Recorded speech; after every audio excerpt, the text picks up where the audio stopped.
Hi guys, ఈరోజు వీడియోలో మనం రీసెంట్గా రిలీజ్ అయిన బైసన్ మూవీ ఎక్స్ప్లెనేషన్ చూడబోతున్నాం. ఈ మూవీలో స్టోరీ పర్పస్ నేను పెద్దవాళ్ళు చిన్నవాళ్ళని కొన్ని వర్డ్స్ని వాడతాను. నిజం చెప్పాలంటే అవి మూవీలో హయ్యర్ క్యాస్ట్ అండ్ లోయర్ క్యాస్ట్కి సంబంధించిన వివక్షలు, అసూయలు, పొలిటికల్గా జరిగే గొడవలు లాంటివి అనమాట. అందుకే నేను సింపుల్గా ఆ వర్డ్స్ని యూజ్ చేస్తున్నాను. మీరు కొంచెం దాన్ని అర్థం చేసుకుంటారనుకుంటున్నా. అండ్ ఈ స్టోరీలో చాలా వరకు మన చుట్టూ జరిగే, మనం రోజు సొసైటీలో చూసే గొడవలు, కుల వివక్షలు, పవర్ పాలిటిక్స్, వీటి గురించి చాలా రియలిస్టిక్గా తీశారు. ఇలాంటి సిచ్యువేషన్స్ అన్నింటి మధ్య తను వెళ్ళిన ప్రతి చోట వివక్షని ఎదుర్కొని ఒక సగటు కుర్రాడు తన కళని ఎలా సాధించాడనేదే ఈ మూవీ స్టోరీ. ఇక లేట్ చేయకుండా మనం మూవీలోకి వెళ్ళిపోదాం. ఓపెన్ చేస్తే 1994 సంవత్సరంలో జపాన్లో ఏషియన్ గేమ్స్ జరుగుతుంటాయి.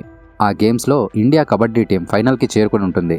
ఫైనల్లో పాకిస్తాన్తో పోటీపడి గెలిస్తే ఇండియాకి స్వర్ణ పథకం వస్తుంది. ఈ టీంకి కెప్టెన్ రత్నం, అతను తమిళనాడుకు చెందినవాడు. అతనితో పాటు మన కథలో మెయిన్ క్యారెక్టర్ అయిన బైసన్ అలియాస్ కిట్టయ్య కూడా టీంలో ఒక important player. Final match India time ప్రకారం ఉదయం 4 గంటలకు టెలికాస్ట్ అవుతుంది. ఆ ఆటను చూడడానికి బైసన్ తండ్రి వేలు, అక్క రాజీ అండ్ బైసన్ యొక్క లవర్ రాణి అండ్ ఊరి వాళ్ళందరూ ఉదయాన్నే టీవీ దగ్గరికి చేరుకుంటారు. వీళ్లతో పాటు కథలో ఇంపార్టెంట్ క్యారెక్టర్స్ అన్నీ టీవీకి అతుక్కుని ఇండియా గెలవాలని కోరుకుంటుంటారు. ఈ ఇంపార్టెంట్ క్యారెక్టర్స్ ఎవరనేది మనం కథలో ముందుకు వెళ్లే కొద్దీ తెలుస్తూ ఉంటుంది. ఇక కిట్టు గురించి చెప్పాలంటే కిట్టుకి కబడ్డీ అంటే ప్రాణం. తను ఆటని చాలా బాగా ఆడతాడు.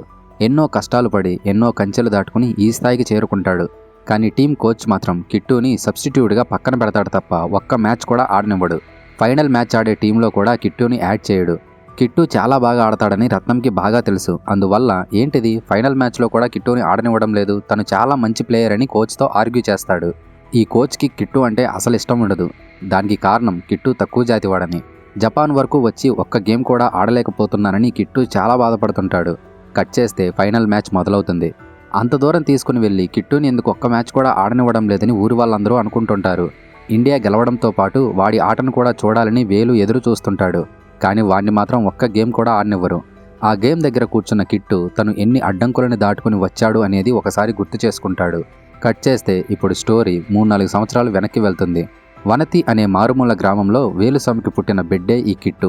అమ్మ కొన్ని సంవత్సరాల క్రితమే చనిపోయి ఉంటుంది. ఒకరోజు స్కూల్లో ప్రేయర్ జరుగుతుండగా కిట్టయ్య క్లాస్లో కూర్చుని క్లాస్మేట్స్ యొక్క బాక్స్లని తింటుంటాడు. వీడికి బేసిక్గా ఆకలి చాలా ఎక్కువ అనమాట. ఆ సమయంలో పీటీ సార్ కిట్టుని గమనించి, ఏంట్రా నువ్వు చేసే పని అని వాడిని కొట్టి, ఇంటికి వెళ్ళి మీ అమ్మని తీసుకొనిరా, లేకపోతే స్కూల్కి రాకు అని వార్నింగ్ ఇస్తాడు. అమ్మ చనిపోయింది కదా, ఇంకెలా తీసుకుని వస్తాడు? ఏం చేయాలో తెలియక స్కూల్ గ్రౌండ్లో ఆగకుండా 12 రౌండ్లు కొడతాడు. పీటీ టీచర్ షాక్ అయ్యి వాడిని ఆపి, అరే నువ్వు మనిషివేనా, ఆగకుండా ఇన్ని రౌండ్లు ఎలా కొడుతున్నావురా, అసలు ఎవరు నువ్వని అడుగుతాడు. దానికి కిట్టు, నాకు కబడ్డీ అంటే చాలా ఇష్టం సార్, ఎప్పటికైనా ఒక మంచి ప్లేయర్ అవ్వాలని రోజు రన్నింగ్ చేస్తున్నానని చెప్తాడు. వాడికి ఆట మీద ఉన్న ఇష్టాన్ని చూసి అసలు వీడి ఆట ఎంత బాగా ఆడతాడో తెలుసుకోవడానికి ఒక టెస్ట్ పెడతాడు. పీటీ సార్ వాడిని స్కూల్ కబడ్డీ టీం దగ్గర తీసుకుని వెళ్ళి 5 రైడ్స్ చేయరా, నువ్వెలా ఆడతావో నేను చూస్తానని అంటాడు. కిట్టు ఆ 5 రైడ్స్లో టీం మొత్తాన్ని అవుట్ చేయడంతో పీటీ సార్ ఇంప్రెస్ అయ్యి, చాలా బాగా ఆడావు, అసలు నీకు కబడ్డీ అంటే ఇంత ఇష్టం ఎలా వచ్చిందని అడుగుతాడు. అప్పుడు కిట్టు, మా ఊర్లో ఉన్న ప్రతి ఒక్కడికి కబడ్డీ అంటే ప్రాణం, మాకు సొంత టీం కూడా ఉంది, దాని కెప్టెన్ పేరు సుందరం. ఆయన ఆట చూసే ఎప్పటికైనా నేను ఒక మంచి కబడ్డీ ప్లేయర్ కావాలని ఇన్స్పైర్ అయ్యానని చెప్తాడు. బట్ టీం కెప్టెన్ సుందరంకి అండ్ వేలుస్వామికి కొన్ని గొడవలుంటాయి. అందువల్లే సుందరం కిట్టుని గ్రౌండ్ దగ్గరికి కూడా రానివ్వడు. వేలుస్వామి సుందరం కుటుంబానికి గుడి బాధ్యతలు ఇవ్వలేదని ఇలా పగబట్టుంటాడనమాట. కిట్టుగాడికేమో ఆ ఊరి టీంలో ఆడాలని ఆశ, అది మాత్రం ఎప్పటికీ వాడికి నెరవేరకుండానే పోతుంటుంది. అందువల్ల పీటీ సార్ వాడి సిచ్యువేషన్ని అర్థం చేసుకుని ఇకపై స్కూల్ టీంతో ఆడుకోమని చెప్తాడు. వాడిని ఒక పరోటా షాప్ దగ్గరికి తీసుకుని వెళ్ళి కిట్టు ఎప్పుడొచ్చినా సరే కడుపు నిండా పెట్టమని చెప్తాడు. ఎదురుగా కూర్చున్న 2 వ్యక్తులు పీటీ సార్తో, వీడు మనోడేనా అని అనడంతో సార్కి కోపం వచ్చి, మీరు తినేది అన్నమేగా, ఎప్పుడు ఈ జాతి పిచ్చేంట్రా మీకు అని వాళ్ళని అరిచి గ్రాసరీస్ కొనడానికి వేరే షాప్కి వెళ్తాడు. ఈలోగా పాండిరాజ్ తన మనుషులతో షాప్లోకి వచ్చి లోపలున్న 2 దారుణంగా నరికి చంపేస్తాడు. మన కథలో ఈ పాండిరాజ్ కూడా ఒక ఇంపార్టెంట్ క్యారెక్టర్. వాళ్ళు లోపలికి వచ్చే సమయంలో కిట్టుకి భయం వేసి దాక్కుంటాడు. వాడు స్కూల్ పిల్లాడే కదా అని పాండిరాజు కిట్టుని ఏం చేయకుండా, ఈ విషయం కిట్టు ఎవరితోనైనా మాట్లాడినప్పుడు వాడి సంగతి చూద్దాంలే అని వెళ్ళిపోతాడు. జరిగిన మర్డర్స్ గురించి ఎంక్వైరీ చేయడానికి పోలీసులు స్కూల్కి వస్తారు. కిట్టు నిజం చెప్పడానికి కేసులో ఇన్వాల్వ్ అయితే ఈ గొడవల మధ్య ఇరుక్కుని వాడి జీవితం పాడైపోద్దేమో అని పీటీ సార్ పోలీసులతో మాట్లాడి వాళ్ళని పంపించేస్తాడు. వేలుస్వామి కిట్టుతో జరిగిన విషయం గురించి, పాండిరాజు గురించి నువ్వెవరితో చెప్పొద్దని అంటాడు.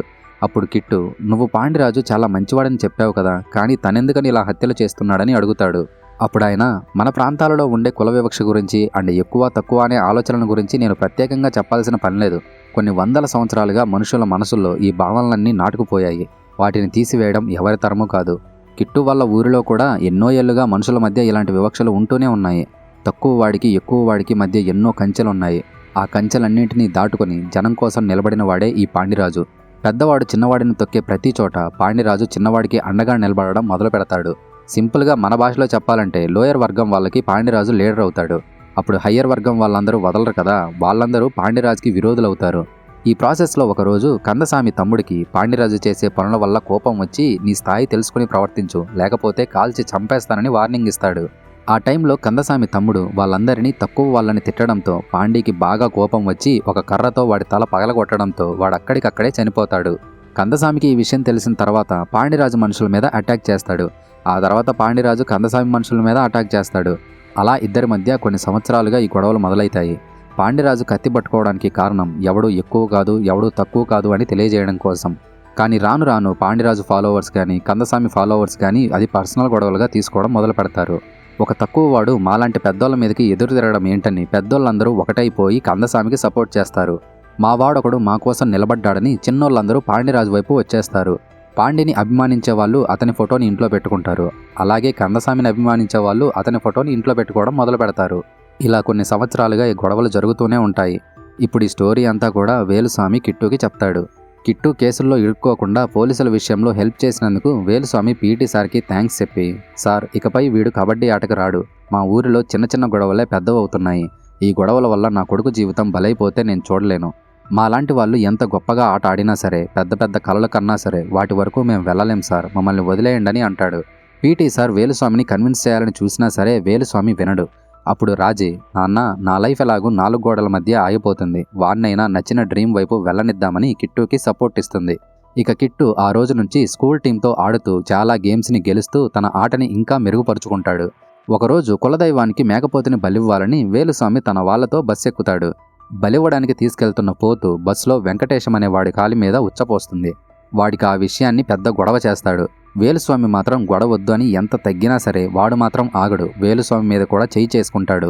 మా నాన్న మీదే చేయి చేసుకుంటావా అని కిట్టుకి బాగా కోపం వచ్చి వెంకటేశాన్ని కొడతాడు. అలా వెంకటేశం మనుషులకి వేలు వాళ్ళకి గొడవ జరుగుతుంది. వెంకటేశంకి బాగా కోపం వచ్చి ఆ పోతుని పొడిచి చంపేసి బస్సు నుండి బయటకు విసిరేస్తాడు. కిట్టు వాడిని బస్సు నుండి బయటకి తన్ని పిచ్చకొట్టుడు కొడతాడు. ఆ ఫైట్లో కిట్టు కత్తి పట్టుకుని వాళ్ళ మీద అటాక్ చేయబోతాడు. ఈలోగా వేలు ఊరి వాళ్ళు బస్ దిగి వెంకటేశం వాళ్ళ మీద అటాక్ చేయడంతో వాళ్ళు పారిపోతారు. అప్పుడు వేలు బస్ దిగి, నేనేదైతే జరగకూడదనుకున్నానో చివరికి అదే జరిగింది, ఆఖరికి నువ్వు కూడా కత్తి పట్టుకున్నావు కదరా, చిన్న చిన్న గొడవలే పెద్దవవుతాయి, ఏదొక రోజు ఇలా అవుతుందనే కబడ్డీ కూడా వద్దు అని అన్నాను, క్షణికావేశంలో వాళ్ళ మీద చేయి చేసుకున్నావు, వాళ్ళెవరో ఏంటో కూడా మనకు తెలీదు, ఈ గొడవ ఇంకెంత పెద్దదవుతుందో కూడా తెలీదు, ఇంత జరిగిన తర్వాత ఇకపై నిన్ను కబడ్డీకి పంపను, ఇకపై కబడ్డీ ఆడనని నాకు మాటెవ్వరా అని కిట్టు దగ్గర వేలు ప్రామిస్ తీసుకుంటాడు. వెంకటేశం మాత్రం కిట్టు మీద పగని పెంచుకుని ఎప్పుడెప్పుడు వాడి మీద అటాక్ చేయాలా అని ఎదురు చూస్తుంటాడు. ఇప్పుడు స్టోరీ ప్రజెంట్కి వస్తుంది. మనకి పాకిస్తాన్కి జరిగే మ్యాచ్లో 2 టీమ్స్కి 17 పాయింట్స్ వస్తాయి. రత్నం లాస్ట్ రైడ్కి వెళ్ళినప్పుడు అవుట్ కాకపోయినా సరే శ్రీలంక ఎంపైర్ రాంగ్ డెసిషన్ తీసుకోవడం వల్ల మ్యాచ్ని క్యాన్సిల్ చేస్తారు. గెలిచే మ్యాచ్ క్యాన్సిల్ అవ్వడం వల్ల కోచ్కి బాగా కోపం వచ్చి, ఇదేమైనా డిస్ట్రిక్ట్ లెవెల్ గేమ్ అనుకుంటున్నారా, మనం పాకిస్తాన్తో ఓడిపోయి ఆ తర్వాత 10 గోల్డ్ మెడల్స్ గెలిచినా సరే మనకు అసలు గౌరవమే ఉండదని అంటాడు. అప్పుడు రత్నం, రీమ్యాచ్కి అప్పీల్ చేద్దాం సార్, మనం ఖచ్చితంగా గెలుస్తామని అంటాడు. దానికి కోచ్కి కోపం వచ్చి, పాకిస్తాన్తో మళ్ళీ ఆడి గెలవడమేనా అని వెటకారంగా మాట్లాడతాడు. కోచ్ మాట్లాడే మాటలు వినలేక కిట్టు అక్కడి నుంచి వెళ్ళిపోతాడు. అప్పుడు కోచ్కి కూడా కోపం వచ్చి, నేను ఇంపార్టెంట్ మ్యాటర్ డిస్కస్ చేస్తుంటే వీడేమో వెళ్ళిపోతున్నాడు, వీడేదో పెద్ద ప్లేయర్ అని టీంలోకి సెలెక్ట్ చేశారని కిట్టును కూడా తిడతాడు. కట్ చేస్తే ఇప్పుడు స్టోరీ మళ్ళీ వెనక్కి వస్తుంది. కిట్టు ఇక కబడ్డీ గేమ్ ఆడాడని తెలిసిన తర్వాత రాణి వాడున్న పొలంలోకి వచ్చి, ఏంటి మీ నాన్నకి మాటిచ్చావంట, ఇకపై గేమ్స్ ఆడవా అని అంటది. రాణి కిట్టు కంటే చాలా పెద్దది, బట్ కిట్టు అంటే తనకి చాలా ఇష్టం. ఈ రాణి సుందరం యొక్క చెల్లెలు. రాణి తన దగ్గరికి రావడం ఇష్టం లేక తనని వెళ్ళిపోమ్మని కిట్టు గొడవ పడుతుండగా రాణి వాడిని కింద పడేసి హగ్ చేసుకుంటది. కొంతమంది పిల్లలు అది చూసి సుందరంగి చెప్తారు. వాడికి బాగా కోపం వచ్చి చిన్నప్పటి నుంచి అక్క అక్క అని పిలుస్తూ ఇప్పుడు వాటేసుకుంటాడా, నీదేం పెంపకం రా అని వేలుతో గొడవ పెట్టుకుంటాడు. అలా వాళ్ళిద్దరి మధ్య గొడవ జరుగుతుంటది. చుట్టుపక్కల వాళ్ళందరూ వచ్చి సుందరంని తీసుకెళ్లిపోతారు. రాణి అండ్ రాజీ ఇద్దరు క్లాస్మేట్స్, మంచి ఫ్రెండ్స్ కూడా. ఇప్పుడు రాజీకి ఈ విషయం తెలిసి బాగా కోపం వచ్చి వెంటనే రాణితో మాట్లాడడానికి వెళ్తది. అప్పుడు రాణి, నేనంటే కూడా మీ తమ్ముడికి చాలా ఇష్టం, నా వయసు పెద్దదైతే ఏమైంది, నాకదేం పెద్ద అడ్డంకి కాదు, ఊర్లో వాళ్ళు ఏమనుకున్నా సరే అది నాకు అనవసరమని అంటుంది. కట్ చేస్తే కిట్టు 2 డేస్గా స్కూల్కి వెళ్ళడు. ఏంటి వీడికి స్కూల్కి రావట్లేదని పీటీ సారే డైరెక్ట్గా వాడి కోసం వచ్చి బైక్ ఎక్కించుకొని తీసుకెళ్తూ అసలు ఏమైందిరా అని అడుగుతాడు. అప్పుడు కిట్టు బస్సులో జరిగిన గొడవ గురించి అండ్ నాన్నకిచ్చిన ప్రామిస్ గురించి చెప్తాడు. దానికి పీటీ సార్, ఓరి పిచ్చోడా, ఇలాంటి ప్రామిస్లు నేను ఎన్నో చేసుంటాను, అలాంటివన్నీ మనం సీరియస్గా తీసుకోకూడదు. మీ నాన్నతో నేను మాట్లాడతానులే కానీ మీ ఊర్లో నీలాంటి కొంతమందిని యాడ్ చేసుకుని ఒక కబడ్డీ టీం ఫామ్ చేయి, ఆ తర్వాత గేమ్స్ ఎలా ఆడాలో నేను చెప్తానని అంటాడు. ఈలోగా బస్సులో అటాక్ చేసిన వెంకటేశం మనుషులు వీళ్ళని సరౌండ్ చేసి కిట్టుని కొట్టాలని చూస్తారు. పీటీ సార్కి వాళ్ళెవరో తెలుసు, అందుకే వాళ్ళని అడ్డుకుంటూ అసలు ఏంట్రా ఏమైందని ఆపాలని చూస్తాడు. బట్ వాళ్ళు మాత్రం ఆగరు. సార్ని కూడా తోసేసి వాడి మీద అటాక్ చేస్తారు. అప్పుడు కిట్టు ఒంట్లోకి చనిపోయిన ఆ మేకపోతు దూరినట్టు రెచ్చిపోయి అందరినీ కుమ్మిపడేస్తాడు. నెక్స్ట్ సీన్లో పీటీ సార్ వేలుస్వామి దగ్గరికి వెళ్ళి కిట్టు కబడ్డీ కెరియర్ గురించి మాట్లాడాలని చూస్తాడు. వేలుస్వామికి కూడా కబడ్డీ అంటే చాలా పిచ్చి. తను యంగేజ్లో ఉన్నప్పుడు ఆ చుట్టుపక్కల ఊర్లలో ఒక కబడ్డీ ప్లేయర్ బాగా ఫేమస్. అతను గేమ్ని ఒక పులిలా ఆడతాడు. అతను ఎక్కడ గేమ్ ఆడినా సరే వేలుస్వామి అక్కడికి వెళ్ళి గేమ్ చూసేవాడు. ఫ్యూచర్లో తన కొడుకును కూడా అతనిలా మంచి ప్లేయర్ని చేయాలని వేలుస్వామి అనుకుంటాడు. అతని మీసాలని చూసే వేలుస్వామి మీసాలు పెంచుకుంటాడు. కానీ కబడ్డీ వల్ల జరిగిన గొడవల్లో ఆయన్ని దారుణంగా చంపేస్తారు. కేవలం అది కబడ్డీ గొడవని కాదు కానీ నా మీనింగ్ ఈగో వల్లనో, ద్వేషం వల్లనో లేదా ఇంకేదో రీజన్ వల్లనో అయ్యుండొచ్చు. అందుకే అప్పటి నుండి వేలుస్వామికి కబడ్డీ అంటే భయం పట్టుకుంటుంది. తన కొడుకు కబడ్డీలో పెద్ద ప్లేయర్ అవ్వకపోయినా పర్లేదు కానీ బతికుంటే చాలు, ఈ గొడవల వల్ల వాడికి ఏం కాకూడదని అనుకుంటాడు. ప్రస్తుతం ఇదంతా పీటీ సార్కి చెప్పి వాడిని కబడ్డీకి పంపనని అంటాడు. దానికి పీటీ సార్, మీరు అనవసరంగా భయపడుతున్నారు. కబడ్డీ ఆడే ప్రతివాడు గొడవల్లోకి ఎందుకు వెళ్తాడు? నేను కూడా కబడ్డీ ప్లేయర్నే, నేను టీచర్ని అయ్యాను కదా. వీడు కూడా ఏదో ఒక రోజు పెద్ద పొజిషన్కి వెళ్తాడు. అసలు ఎప్పుడైనా మీ కొడుకు ఆట ఆడడం చూసావా? ఒక్కసారి వాడి ఆట చూడు. ఈరోజు కూడా మీ ఊర్లో గేమ్ జరుగుతుంది, దాంట్లో నీ కొడుకు ఆడడానికి పర్మిషన్ ఇవ్వు. వాడి ఆట చూసిన తర్వాత ఇక ఏం చేయాలో నువ్వే డిసైడ్ అవ్వని అంటాడు. ఇంత చెప్పిన తర్వాత కూడా వేలు ఆలోచిస్తూనే ఉంటాడు. అప్పుడు పీటీ సార్, ఏమయ్యా, నీ కొడుకుని కాపాడాలని నేను దెబ్బలు కూడా తిన్నాను. వాడి కోసం ఇంత ట్రై చేస్తూ నీతో మాట్లాడుతున్నాను. నువ్వు మాత్రం నీ కొడుకుకి సపోర్ట్ ఇవ్వకుండా ఆలోచిస్తున్నావేంటని అంటాడు. ఫైనల్గా వేలు కన్విన్స్ అయ్యి కిట్టు గేమ్ చూడడానికి ఒప్పుకుంటాడు. కిట్టు తనకంటూ ఒక టీంని రెడీ చేసుకుని ఊర్లో జరుగుతున్న గేమ్లో పార్టిసిపేట్ చేస్తాడు. గేమ్ స్టార్ట్ అవుతుంది. కిట్టు గేమ్లో చాలా బాగా ఆడుతూ తన టీంని గెలిపిస్తాడు. కిట్టు ఆటకి చుట్టుపక్కన ఉన్న జనాలందరూ కూడా షాక్ అయ్యి సూపర్గా ఆడుతున్నాడని మెచ్చుకుంటారు. వేలు కూడా తన కొడుకు ఆటను చూసి చాలా ఆనందపడతాడు. ఇలాంటి ప్లేయర్ మన ఊరి టీంలో ఉండాలని ఊరి వాళ్ళందరూ కిట్టుని ఊరి టీంలోకి జాయిన్ చేసుకోవాలని డిసైడ్ అవుతారు. సుందరంకి కిట్టుని జాయిన్ చేసుకోవడం అసలు నచ్చదు. బట్ మరుసటి రోజు ఊరి పెద్దలందరూ కిట్టుని టీంలోకి జాయిన్ చేసుకుని టీం జెర్సీని అతనికి ఇస్తారు. ఎన్నో ఇయర్స్గా కిట్టు అనుకున్న కళ ఇప్పటికీ నెరవేరడంతో వాడు చాలా హ్యాపీగా ఫీల్ అవుతాడు. జస్ట్ ఇక్కడ ఒకటి థింక్ చేయండి, కిట్టు జాయిన్ అయిన టీం హయ్యర్ వర్గానికి చెందింది కూడా కాదు. తన వాళ్ళు ఫామ్ చేసుకున్న టీంలోనే జాయిన్ అయ్యాడు. కానీ సుందరంకి వేలుకి ఉన్న గొడవల వల్ల ఆ టీంలోకి కూడా కిట్టుకి చోటు దక్కదు. ఇప్పుడు టీంలోకి తన నాన్న వచ్చి రికమెండ్ చేసి జాయిన్ చేయలేదు. ఊర్లో ఒక మెంబరేగా అని వాడికి కూడా టీంలో ప్లేస్ ఇవ్వలేదు. తన ఆటతో, తన శక్తితో వాడు ఆ పొజిషన్ని సంపాదించుకున్నాడు. దీన్ని బట్టి మనకు అర్థమయ్యే విషయం ఏంటంటే, ఎప్పుడూ ఎవడో మనకి ఏది ఈజీగా ఇవ్వడు. మన శక్తితో మనమే సాధించుకోవాలి. తనకి నచ్చిన ప్లేయర్ను అటాక్ చేసి చంపినట్టు కిట్టు ఆడే ఆట వల్ల వాడి మీద ఎవరైనా పగబట్టి అటాక్ చేస్తారేమో అని వేలు ఒక కత్తిని ఎప్పుడూ తనతోనే ఉంచుకుంటూ కిట్టు ట్రైనింగ్ చేసే సమయంలో అండ్ గేమ్స్ ఆడే సమయంలో వేలు వాడిని ప్రొటెక్ట్ చేస్తుంటాడు. కిట్టు ఊరి తరపున ఆడుతూ చాలా మ్యాచ్లు గెలిపిస్తాడు. మీరు ఇక్కడి వరకు వీడియోని కంటిన్యూ చేస్తూ చూశారంటే మీరు ఈ వీడియో వల్ల కాస్తైనా ఎంటర్టైనర్ అని మేము ఫీల్ అవుతున్నాం. సో ఇక్కడి వరకు వీడియోని కంటిన్యూ చేస్తూ చూసిన వాళ్ళు తప్పకుండా వీడియోని లైక్ చేసి ఛానల్ని సబ్స్క్రైబ్ చేసుకోవడం మాత్రం మర్చిపోవద్దు. కట్ చేస్తే ఒక ఊరిలో జరగబోయే కబడ్డీ టోర్నమెంట్ అని స్టార్ట్ చేయడానికి పాండిరాజు కారులో వెళ్తుంటాడు. బ్రిడ్జ్ మీదకి రాగానే కందసామి మనుషులు బాంబ్స్తో కారు మీద అటాక్ చేస్తారు. కారు అదుపు తప్పి బ్రిడ్జ్ మీద నుండి కింద పడిపోతుంది.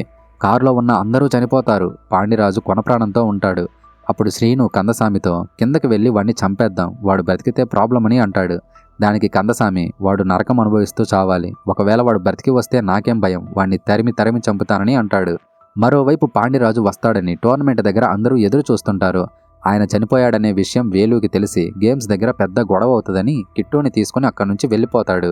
పోలీసులు గేమ్ దగ్గరికి వచ్చి అందరినీ ఇక్కడి నుంచి పంపించేసేయండి, పాండిరాజుని చంపేశారని చెప్తారు. జనాల మధ్య ఎటువంటి తొక్కిసలాట్లు జరగకూడదని పోలీసులు దాన్ని చాలా సీక్రెట్గా చెప్తారు. పాండిరాజు చనిపోయాడనే విషయం తెలిసిన తర్వాత ఆయన ఫాలోవర్స్ అందరూ ఇక కోపంతో ఊగిపోయి ఊరంతా రచ్చరచ్చ చేయడం స్టార్ట్ చేస్తారు. వేలు కిట్టుని తీసుకుని ఇంటికి వెళ్తుంటే వెంకటేశం తన మనుషులతో ఇద్దరికి ఎదురుగా వచ్చి వాళ్ళ మీద అటాక్ చేస్తాడు. మూవీలో ఫైట్స్ అన్నీ రియలిస్టిక్గానే ఉంటాయి. ఒకరినొకరు బాగా కొట్టుకుంటారు. వెంకటేశం వాళ్ళు చాలా మంది ఉంటారు. అందువల్ల వాళ్ళు వేలుని కిట్టుని పట్టేసుకుని కిట్టు చేతిని విరిచేస్తారు. అప్పుడు వాడరిచిన అరుపులకి పక్కనే పొలాల్లో ఉన్న వాళ్ళు, టోర్నమెంట్ దగ్గర నుంచి వస్తున్న టీం ప్లేయర్స్ అందరూ కిట్టు వాళ్ళ వైపు వస్తారు. వెంకటేశం వాళ్ళందరినీ చూసి భయం వేసి అక్కడి నుంచి పారిపోతారు. కట్ చేస్తే కొన ప్రాణంతో ఉన్న పాండిరాజుని హాస్పిటల్లో జాయిన్ చేయడం వల్ల అతను బ్రతికి బయటపడతాడు. పీటీ సార్ కిట్టుని చూడడం కోసం వాడి దగ్గరికి వెళ్తాడు. అప్పుడు కిట్టు పీటీ సార్తో, అసలు నా వెంటపడి ఇన్నిసార్లు నన్ను చంపాలని చూస్తున్న వాడెవడు సార్? వాడు మీకు తెలుసు కదా, నాకు డీటెయిల్డ్గా చెప్పండి, వారిని నేను వదలనని అంటాడు. పీటీ సార్ కిట్టుని అరిచి, నువ్వు కూడా పగలు ప్రతీకారాలని వేళ్లలోనే కలిసిపోతావా? ఒక ప్లేయర్కి ఓపిక అనేది చాలా ముఖ్యం. నువ్వు ఆట మీద దృష్టి పెట్టు, అదే నిన్ను గొప్పవాణ్ణి చేస్తుంది. ఇవన్నీ వదిలేసేయని చెప్తాడు. కట్ చేస్తే కిట్టు గేమ్లో ఇంకా ఎదగాలని పీటీ సార్ కందసామి ఊర్లో జరిగే క్లబ్ మ్యాచ్లకి కిట్టు టీంని తీసుకెళ్తాడు. కిట్టు వాళ్ళది లోకల్ టీం అని క్లబ్ టీం వాళ్ళతో గేమ్ ఆడడానికి ఒప్పుకోరు. ఇదంతా కందసామి పైనుంచి చూస్తూ, పీటీ సార్ ఒక టీంని తెచ్చాడంటే అది చాలా మంచి టీం అయి ఉంటుంది, మనోళ్ళని గేమ్ ఆడమని చెప్పు అని తన మనిషికి చెప్పడంతో గేమ్ స్టార్ట్ అవుతుంది. కిట్టుకి హ్యాండ్ బాగోకపోయినా సరే తన ఆటతో ఒంటి చేత్తోనే గేమ్ని గెలిపిస్తాడు. వాడి ఆటను చూసి కందసామి బాగా ఇంప్రెస్ అవుతాడు. వాడు మనోడు కాదని రవి అనడంతో ఆయన వాడి మీద కోప్పడి, ఎప్పుడూ నీకు ఈ జాతి గోలేంట్రా, నేను నిన్ను అడిగానా వాడిది ఏ జాతి అని, వాడి ఆట చూర్రా అని వాడిని అరుస్తాడు. తర్వాత ఆయన కిట్టు దగ్గరికి వెళ్ళి, నువ్వు గేమ్ని చాలా బాగా ఆడావని టీం వాళ్ళందరూ తినడానికి ఫుడ్ని ఇస్తాడు. కాసేపు అయిన తర్వాత పీటీ సార్ వేలు దగ్గరికి వచ్చి, మన వాడి ఆట కందసామికి బాగా నచ్చింది, ఇన్ఫ్యాక్ట్ ఆయన చెప్పడం వల్లే గేమ్ కూడా స్టార్ట్ అయింది, కిట్టుకి కానీ ఇష్టమైతే తన క్లబ్ టీంలో జాయిన్ అవ్వమని కందసామి చెప్పాడని అంటాడు. కానీ వేలు ఊరి వాళ్ళందరూ కూడా పాండిరాజు సైడ్ ఉంటారు. అసలే కందసామికి పాండిరాజుకి మధ్య ఎన్నో సంవత్సరాలుగా గొడవలు జరుగుతూనే ఉన్నాయి. రీసెంట్గా కందసామి పాండిరాజు మీద కూడా అటాక్ చేశాడు. ఇలాంటి టైంలో కిట్టు కందసామి టీంలో జాయిన్ అయితే ఊర్లో చాలా పెద్ద గొడవలు అవుతాయేమో అని వేలు భయపడతాడు. దానికి పీటీ సార్, నువ్వు ఇంత ఆలోచించాల్సిన పని లేదు, కందసామికి కబడ్డీ అంటే చాలా ఇష్టం, ఇన్ఫ్యాక్ట్ అతని కబడ్డీ టీంలో ఉన్న ఏ ఒక్కరూ కూడా అతని ఊరి వాళ్ళో అతని కులం వాళ్ళో కాదు, ఆయన ఆటని ఇష్టపడే వాళ్ళని మాత్రమే టీంలో ఉంచుకున్నాడు, వాళ్ళెవరనేది ఆయనకు అనవసరం, కందసామి నా బంధువే, మనోడికి ఏం కాదు, నువ్వు టీంలో జాయిన్ అవ్వడం గురించి కొంచెం ఆలోచించి చెప్పమని అంటాడు. టీంలో జాయిన్ చెయ్యాలా వద్దా అని వేలు ఆలోచనలో పడిపోతాడు. పొలం దగ్గర వేలు యొక్క స్నేహితులు అతనితో, ఆల్రెడీ మనోడు ఇంటర్ ఫెయిల్ అయిపోయాడు, గేమ్ వల్లే వాడి లైఫ్ బాగుపడుద్ది, వాడిని ఆయన టీంలో ఆడనివ్వు, పాండిరాజుకి కందసామికి ఎన్నో సంవత్సరాలుగా గొడవలు జరుగుతూనే ఉన్నాయి, అయినా కూడా వాళ్ళ ఊరి వాళ్ళు మన ఊరి పొలాల్లో పనిచేయడం మానేశారా, మన ఊరి వాళ్ళు కూడా వారి ఊరి పొలాల్లో పనిచేస్తున్నారు కదా, నువ్వేం ఆలోచించకుండా మన పీటీ సార్ని నమ్మి వాడిని టీంలో జాయిన్ చేయమని చెప్తారు. కందసామి వేలు అండ్ కిట్టుని ఇంటికి పిలిచి, నాకు పాండిరాజుకి ఎన్నో సంవత్సరాలుగా గొడవలు జరుగుతున్నాయి, అవి నా పర్సనల్ గొడవలు మాత్రమే, మా ఇద్దరి పగని నేనెప్పుడు 2 ఊర్ల పగగా కానీ 2 కులాల పగగా కానీ చూడలేదు, నా గొడవల్లోకి నా టీం ప్లేయర్స్ ఎవ్వరినీ కూడా రానివ్వను, ధైర్యంగా ఉండమని చెప్తాడు. అప్పుడు వేలు బస్సులో జరిగిన గొడవ గురించి, వెంకటేశం చేసిన అటాక్ గురించి చెప్తాడు. కందసామి వెంకటేశం వాళ్ళని పిలిపించి ఇంకెప్పుడు కిట్టు జోలికి రావద్దని వార్నింగ్ ఇస్తాడు. ఈ బస్ గ్యాంగ్ అంతా కూడా కందసామి ఫాలోవర్సే అన్నమాట. సో వాళ్ళు ఇకపై కిట్టు జోలికి పోకూడదని డిసైడ్ అవుతారు. కిట్టు తక్కువ వర్గం వాడు కదా, వారిని టీంలో జాయిన్ చేసుకోవడం రవికి అస్సలు నచ్చదు. కిట్టు క్లబ్ టీం తరపున పెద్ద పెద్ద గేమ్స్ ఆడుతూ వాటిలో గెలుస్తూ చాలా పాపులర్ అవుతాడు. అలా కొన్ని రోజులు గడిచిపోతాయి. ఈలోగా పాండిరాజు కూడా పూర్తిగా కోలుకుంటాడు.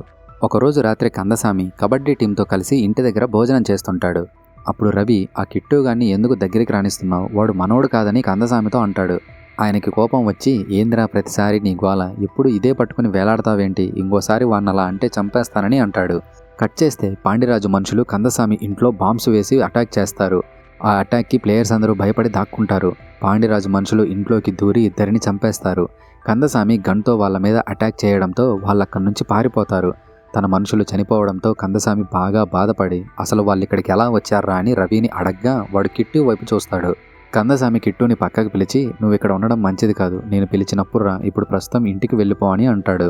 దానికి కిట్టు, అందరూ ఇక్కడే ఉండగా నేను మాత్రమే ఎందుకు వెళ్ళాలి, నేనేం తప్పు చేయలేదు కదా అని అంటాడు. అక్కడున్న వాళ్ళందరూ కూడా కిట్టునే అనుమానించి పాండిరాజుకి వాడే ఇన్ఫర్మేషన్ ఇచ్చాడని వాడి వైపు అనుమానంగా చూస్తారు. ఇన్ని రోజులు టీంతో కలిసి గేమ్స్ ఆడాను, నా తోటి ప్లేయర్స్ కూడా ఎందుకు నన్ను నమ్మట్లేదని కిట్టుకి బాధేసి అక్కడి నుంచి పరిగెత్తుకుంటూ ఇంటికి వెళ్ళిపోతాడు. వాడు వెళ్తుండగా నాకెందుకో వాడే ఇన్ఫర్మేషన్ ఇచ్చాడని అనుమానంగా ఉందని రవి అంటాడు. కందసామి వాణ్ణి అరిచి, నీకు క్లియర్గా తెలిస్తే చెప్పు, అంతేగాని అమాయకుడి మీద నిందలు వేయాలని చూస్తే చంపేస్తానని అంటాడు.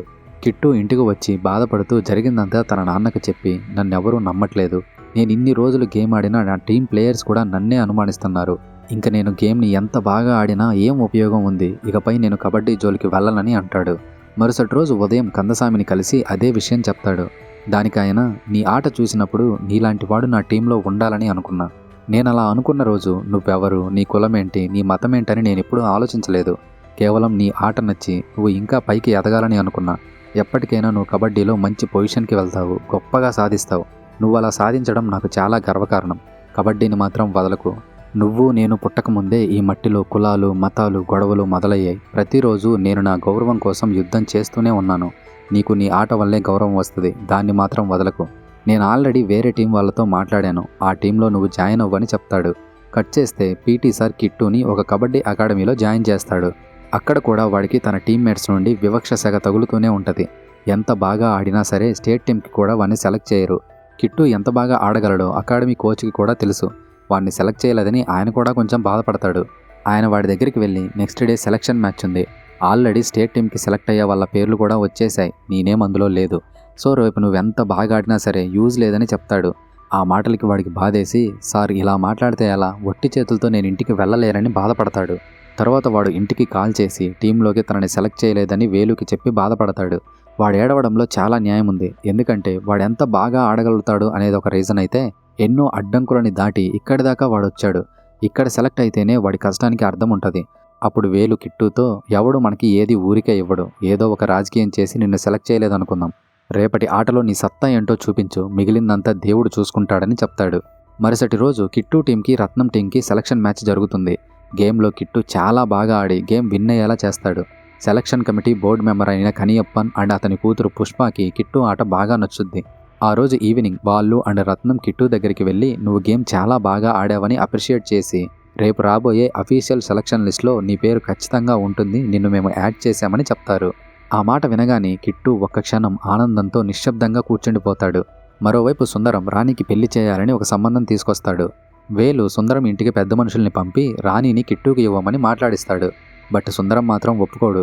రాజీ కిట్టుకి కాల్ చేసి రాణి పెళ్లి విషయం చెప్పడంతో వాడు చాలా బాధపడతాడు.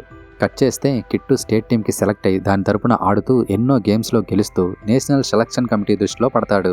బట్ నేషనల్ టీంలో మాత్రం కిట్టుకి చోటు దొరకదు. దానికి మెయిన్ రీజన్ ప్రజెంట్ జపాన్లో ఒక కోచ్ ఉన్నాడు కదా, వాడే.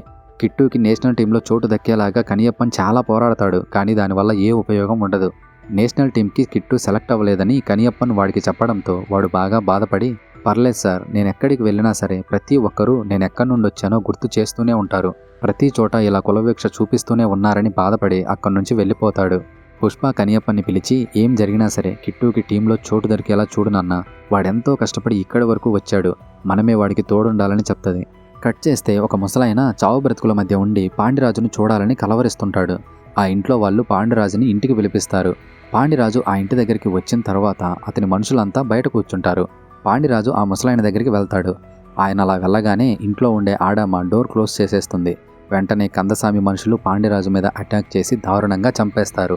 ఆయన చనిపోయాడని ఊరు మొత్తం తెలిసి ఆయన ఫాలోవర్స్ అందరూ కందసామి మనుషుల మీద, వాళ్ళ ఊరి మీద అటాక్ చేయడం స్టార్ట్ చేస్తారు. నెక్స్ట్ సీన్లో కిట్టు ఇంటికి వస్తాడు. ఊరంతా ఇంత గొడవ జరుగుతుంటే ఈ టైంలో ఇంటికి వచ్చావేంట్రా అని వేలు అండ్ రాజీవాన్ని అరుస్తారు. అప్పుడు కిట్టు, నన్ను నేషనల్ టీంకి సెలెక్ట్ చేయలేదు, ఇంటికి వెళ్ళిపోమ్మన్నారు, నేను ఇంకెక్కడికి వెళ్తాను, ఇంటికే కదా రావాల్సిందని అంటాడు. కాసేపటి తర్వాత రాణి వేలు ఇంటికి వచ్చి ఊరంతా గొడవలు జరుగుతున్నాయని చెప్తుంది. వేలు కిట్టుని నిద్రలేపి, పదరా మనం ఇక్కడి నుంచి వెళ్ళిపోదాం, నువ్వు ఇక్కడే ఉంటే ఈ గొడవల్లో ఇరుక్కుపోతావు, నేనెంతో కష్టపడి నిన్నింత దూరం తీసుకొచ్చిందంతా వృధా అయిపోతుంది, నువ్వు ఈ గొడవల్లో ఇరుక్కుని కేసులు పాలవడం నాకు ఇష్టం లేదని అంటాడు. బట్ కిట్టు మాత్రం ఈ గొడవల వల్ల, వివక్షల వల్ల బాగా విసిగిపోయి ఇంకెంతకాలమని ఇలా పరిగెత్తుతూ ఉండాలి, ప్రతి చోట మన మీద వివక్ష చూపిస్తూనే ఉన్నారు, ప్రతి చోట నుంచి నేను పరిగెత్తుతూనే ఉన్నాను, ఇకపై నేను పరిగెత్తలేనని అంటాడు. ఆ సమయంలో కనియప్పన్ కూతురు పుష్ప ఫోన్ చేసి కిట్టుని నేషనల్ టీంకి సెలెక్ట్ చేశారు, ఇంకో 2 నెలల్లో జపాన్కి వెళ్ళాలి, ఎలాగోలా తనని చెన్నైకి పంపించండి, మిగిలిందంతా మేం చూసుకుంటామని చెప్తుంది.